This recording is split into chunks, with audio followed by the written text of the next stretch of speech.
అందరికీ చాలా చారిత్రాత్మకమైన రోజు ఇది.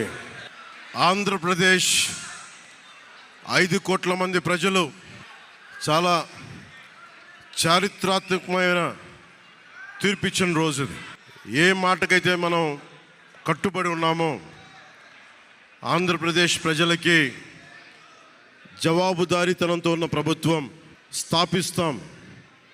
ఏ మాట మీదైతే మనం చెప్పామో కూటమి ప్రభుత్వం ఆ మాటను నిలబెట్టుకుంటుంది.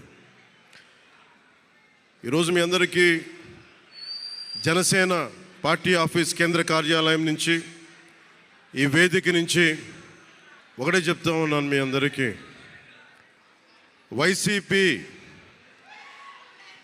వైఎస్ జగన్ గారు కానీ వారు నాకు వ్యక్తిగతంగా నాకు శత్రువులు కాదు.